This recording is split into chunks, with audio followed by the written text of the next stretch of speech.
Howdy, Immortalium here, and today I'm going to be reviewing Osamu Tezuka's manga adaptation of Crime and Punishment. Now, if you're unfamiliar with Crime and Punishment, it was a Russian novel, one of the most famous Russian novels, released in the 1800s by an author named Fyodor Dostoevsky. I'm hoping I'm pronouncing that correctly. And I happen to have read the story. I actually have my own copy of it right here. And so I was quite eager to see Osamu Tezuka's take on Crime and Punishment. Apparently it was one of his favourite novels. And at the time that this was released in 1953, there's a trend of manga adapting classic literature. Apparently a lot of mothers didn't see much educational merit to manga, and by adapting classic literature, it was more likely to make mothers buy the manga for their children. But as Osamu Tezuka quite aptly points out, a lot of these manga were of very poor quality and rushed. However, that did not stop Osamu Tezuka from adapting a few classic literature pieces of his own. First off with Faust, and then with Crime and Punishment. So what is the story of Crime and Punishment? It's set in Russia and follows a character called Raskolnikov. And Raskolnikov has kind of a bit of an unusual theory. His theory is that there's two kinds of people in the world. You have your common people who follow the actions and leadership of great people, and then the great people themselves, who he refers to as extraordinary, who he sees as superior to the law, that the law can't hold back the actions of the extraordinary people. And he gives a few examples here of Napoleon, of Stalin, of Hitler, of Eisenhower, etc., etc. And he considers himself to be one of those extraordinary people. There's a pawn broker lady who he sees as kind of miserly and greedy. And he himself is poor, but he knows that she has a lot of money. He decides to take an axe, go to her place, kill her, and take her money. And that's how the story begins. And there's a lot of interesting aspects to this adaptation of Crime and Punishment. For one, they get to the murder a lot faster in Crime and Punishment. I remember when I was reading the original novel, it was taken quite a while before the actual murder occurred. And we follow the character Raskolnikov as he kind of begins to suffer all of these bouts of guilt and paranoia. There's an inspector who is taking on the case of figuring out who murdered this old woman, and he quite often interacts with Raskolnikov, at least in the original novel. I'll get onto that in the manga adaptation in a little bit. If you noticed, this copy of Crime and Punishment is actually quite thin.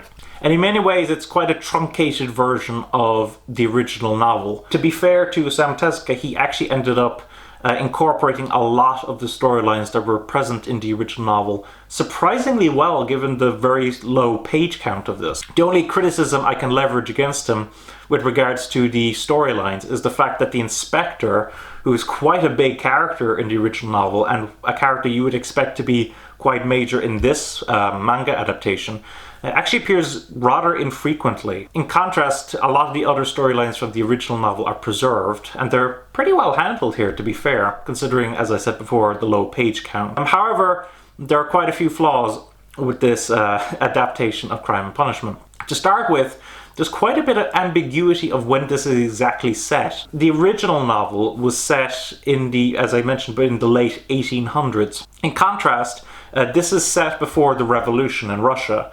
Now, I can only assume that the revolution that they are discussing is the Russian Revolution of 1917.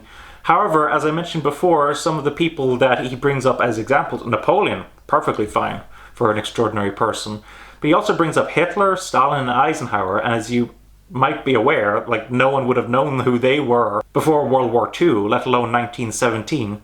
So there's quite a bit of ambiguity about when this is actually set, and that did kind of bother me a little bit. The other thing to discuss is the fact that Osamu Tezuka's trademark humor is here, and quite often I'm a big fan of his style of humor. However, the style of humor used here is a bit problematic, and quite often I feel like it takes more away from the story than actually adds to it. It is interesting to note that when this manga did see a release in Russia, it was displayed at the Dostoevsky Museum, where the great-grandson of Dostoevsky was present, and he apparently saw this manga as quite blasphemous, which I can kind of understand. where he was coming from. I still think it's a bit extreme to call it blasphemous. To be fair, the humor here is problematic, and I think it does take away more from the story than it gives. Beyond that, the conclusion of the story is actually quite different to the original novel.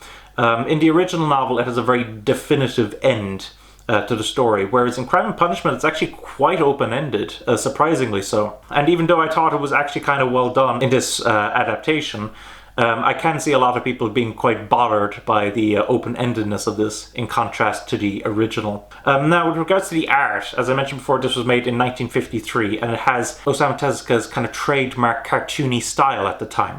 I know a lot of people will be quite bothered by this art style. A lot of people see it as quite old style and not their thing.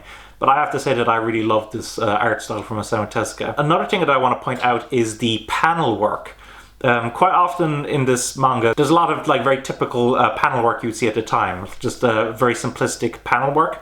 But I have to point out that there's this amazing sequence, which is almost like from a play. To see the characters running about, it turns from page to page. You have these 4 panels, and you see characters moving about between each panel. It's like a static shot. It's absolutely incredible. It's actually a really, really well done sequence. It's not exactly efficient in terms of page usage, I must confess, but I was very impressed with Osamu Tezuka's decision there. And overall, I think the artwork in this manga is quite nice. Obviously, you have to appreciate Osamu Tezuka's art style from the time in order to truly like it.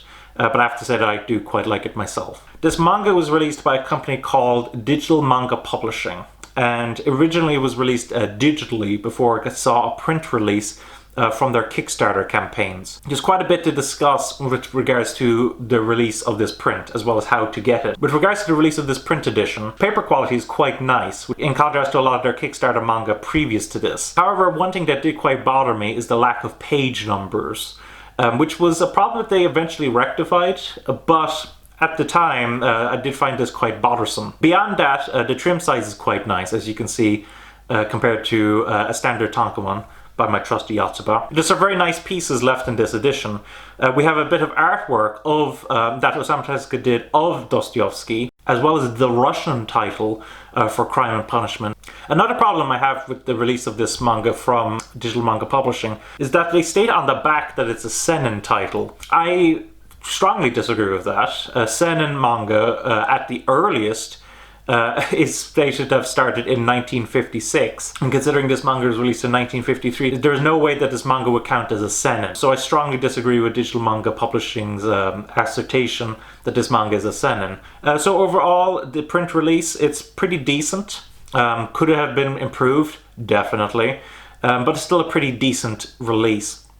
However, where it becomes problematic is how to get this print release. Which is to say that, as far as I'm aware, it's practically impossible at this point. Digital Manga Publishing never released this title through Amazon or Book Depository or your standard kind of booksellers. Instead, they kept it locked on their website called Akadot, which was later joined up with eManga, which was their digital manga releases. And I checked it out recently just to see was it still available in print, and the answer is no. You can only get a digital copy of it from there. To be fair, they do also have a digital copy of this manga available through Comixology, but as far as I know, the only way you can get a print edition of Osamu Tezuka's Crime and Punishment now is to buy it from a third party, such as maybe through eBay. So I do think that that's an enormous shame. I would love to see Digital Manga Publishing reprint this manga and make it more widely available.